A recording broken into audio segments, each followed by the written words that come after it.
ഇറാനെ മറ്റൊരു യുദ്ധത്തിലേക്ക് നയിക്കാത്ത നേതാവിനെ തെരഞ്ഞെടുക്കുമെന്ന് ട്രംപ്. തുടർച്ചയായ ആക്രമണങ്ങളുടെ പശ്ചാത്തലത്തിലാണ് ഇറാൻ പ്രസിഡന്റ് മാപ്പ് പറഞ്ഞത് എന്നും ട്രംപ്. അതേസമയം തന്നെ ഇറാനിലെ 30 എണ്ണ സംഭരണശാലകളെ ആക്രമിച്ച് ഇസ്രയേൽ.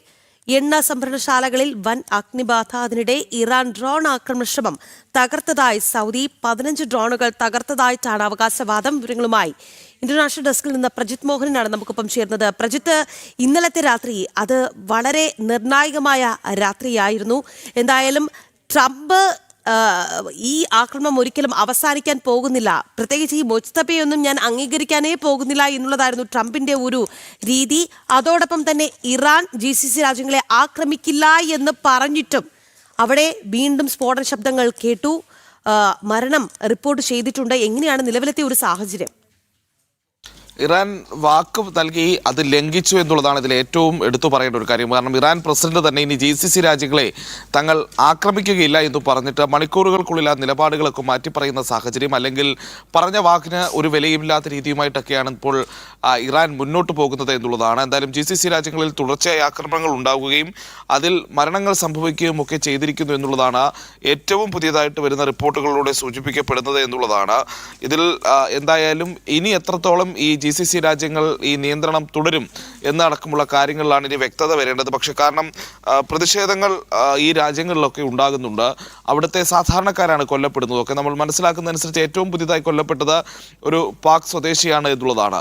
അപ്പോൾ പല രാജ്യങ്ങളിൽ നിന്ന് പ്രവാസികളായി GCC രാജ്യങ്ങളിലേക്ക് എത്തിയ ആളുകളൊക്കെ ഇങ്ങനെ ഈ ആക്രമണങ്ങളിൽ, ഇറാൻ്റെ ആക്രമണവുമായി ബന്ധപ്പെട്ട് അതിനെ പ്രതിരോധിക്കുമ്പോഴുണ്ടാകുന്ന ഡിബ്രി ഫാളിങ്ങിലാണെങ്കിലും ശരി മരണം സംഭവിക്കുന്നു എന്നുള്ളതാണ് ഏറ്റവും ഗൗരവകരമായിട്ടുള്ള കാര്യം. ദുബായിലെ അൽ ബർഷയിലാണ് കാറിൻ്റെ മുകളിൽ ഡ്രോണിൻ്റെ അവശിഷ്ടങ്ങൾ വീണ് ഒരാൾ മരിച്ചിരിക്കുന്നത്. ഇയാൾ പാക് സ്വദേശിയാണ് എന്നുള്ളതാണ് വിവരം. ഇനി മറ്റു പ്രധാനപ്പെട്ട വിവരം എന്നുള്ളത് കഴിഞ്ഞ ദിവസം അല്ലെങ്കിൽ കഴിഞ്ഞ മണിക്കൂറുകളിൽ ഇറാനിൽ വലിയ ആക്രമണം തന്നെയാണ് അമേരിക്കയും ഇസ്രായേലും ഒക്കെ നടത്തിയിരിക്കുന്നത് എന്നുള്ളതാണ്.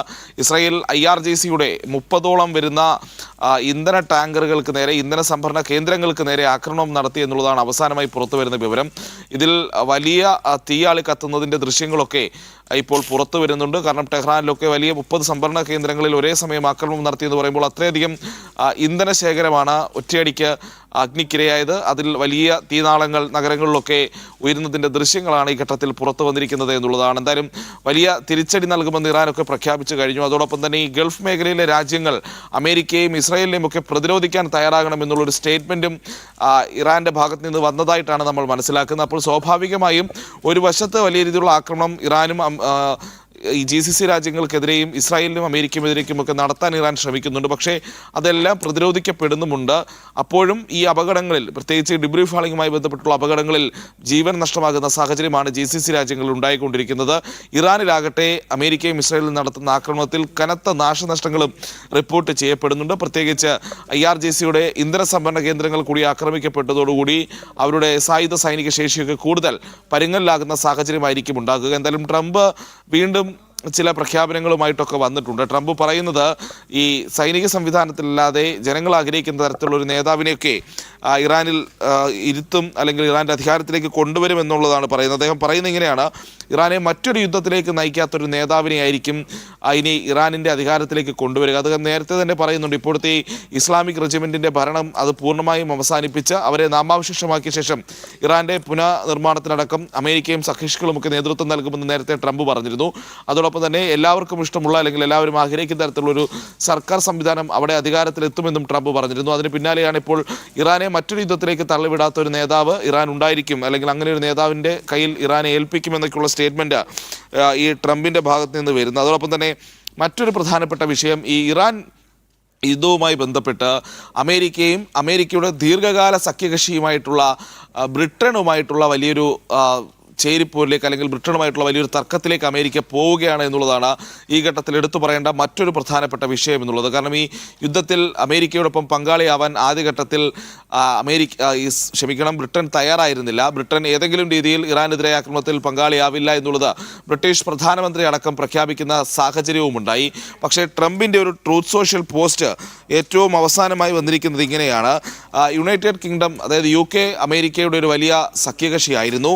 പക്ഷേ ഇപ്പോൾ ഏറ്റവും പുതിയതായി ഈ മേഖലയിലേക്ക്, അതായത് ഇറാൻ യുദ്ധം നടക്കുന്ന മേഖലയിലേക്ക് 2 എയർക്രാഫ്റ്റ് കാരിയറുകൾ അയക്കുന്നതിനെ പറ്റി അവർ ഇപ്പോൾ ചിന്തിച്ചുകൊണ്ടിരിക്കുകയാണ്. പക്ഷേ ഈ യുദ്ധം അമേരിക്ക വിജയിച്ചു കഴിഞ്ഞു. ഇനി ഈ രീതിയിൽ നിങ്ങളുടെ കാരിയറുകൾ ഞങ്ങൾക്ക് ആവശ്യമില്ല എന്നുള്ളതാണ് UK പ്രൈം മിനിസ്റ്റർ സ്റ്റാമറെ അഭിസംബോധന ചെയ്തുകൊണ്ട് ട്രൂത്ത് സോഷ്യൽ എഴുതിയ പോസ്റ്റിൽ ട്രംപ് പറയുന്നത്. പക്ഷേ ഞങ്ങളിത് ഓർത്തു വയ്ക്കും. ഈ ഒരിക്കൽ വിജയിച്ച യുദ്ധത്തിൽ മറ്റുള്ളവർ പങ്കുചേരുന്നതിൽ അർത്ഥമില്ല എന്നുള്ള സ്റ്റേറ്റ്മെൻറ്റും അദ്ദേഹത്തിൻ്റെ ഭാഗത്തു നിന്നുണ്ടാകുന്നു. അതായത് UK പ്രധാനമന്ത്രിയോടക്കം വലിയ രീതിയിലുള്ള വിമർശനം അമേരിക്കൻ പ്രസിഡന്റ് ഉയർത്തുകയാണ്. യുദ്ധത്തിൻ്റെ ഭാഗമായി സഹകരിക്കാത്തതിൽ ആദ്യം മുതൽ വിട്ടുനിൽക്കുകയും പിന്നീട് നിങ്ങൾ ഈ രീതിയിൽ യുദ്ധത്തിൽ ഭാഗവാക്കാവാൻ അല്ലെങ്കിൽ ആ രീതിയിലുള്ള നിലപാടുകൾ സ്വീകരിക്കുകയാണെങ്കിൽ അത് ഞങ്ങൾ അംഗീകരിക്കില്ല. പക്ഷേ ഇത് ഓർത്തു വയ്ക്കും. അമേരിക്കയുടെ ഏറ്റവും വലിയ സഖ്യകക്ഷികൾ ഒന്നായിരുന്നു അത്, പക്ഷേ ഇപ്പോഴില്ല എന്ന രീതിയിലാണ് ട്രംപ് പറയുന്നത്. ഒരു പക്ഷേ നാറ്റോ സഖ്യത്തിലടക്കം വിള്ളലുകളുടെയൊക്കെ സാധ്യത വേണമെങ്കിൽ ഈ ഘട്ടത്തിൽ വിലയിരുത്താവുന്നതാണ്. അപ്പോൾ എന്തായാലും ഈ യുദ്ധം സംബന്ധിച്ച് ലോകതലത്തിൽ തന്നെ വലിയ ഇമ്പാക്റ്റുകൾ ഉണ്ടാകുന്നു എന്നുള്ളത് കൂടി ഈ ഘട്ടത്തിൽ കാണേണ്ടിയിരിക്കുന്നതാണ്. അമേരിക്കയും ബ്രിട്ടനും തമ്മിലുള്ള സഖ്യത്തിന് വർഷങ്ങളുടെ പഴക്കമുണ്ട്. ആ ബന്ധത്തിൽ പോലും വിള്ളൽ വീഴാൻ ഈ ഇറാൻ യുദ്ധം കാരണമായി എന്നുള്ള സാഹചര്യവും നിലനിൽക്കുന്നു. എന്തായാലും വലിയ ആക്രമണങ്ങൾ ഇറാനിൽ നടക്കുകയാണ്. IRGCയുടെ കൂടുതൽ കേന്ദ്രങ്ങളിലേക്ക് സൈനിക നടപടി ഉണ്ടാകുന്നു.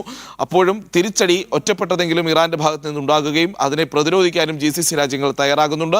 GCC രാജ്യങ്ങൾ ഇപ്പോഴും ഇറാനിലേക്ക് ഒരു തിരിച്ചടി, ഒരു ഒഫൻസീവ് രീതിയിലേക്ക് ഇപ്പോഴും പോയിട്ടില്ല എന്നത് മാത്രമാണ് ഈ ഘട്ടത്തിലും എടുത്തു പറയേണ്ട ഒരു കാര്യം.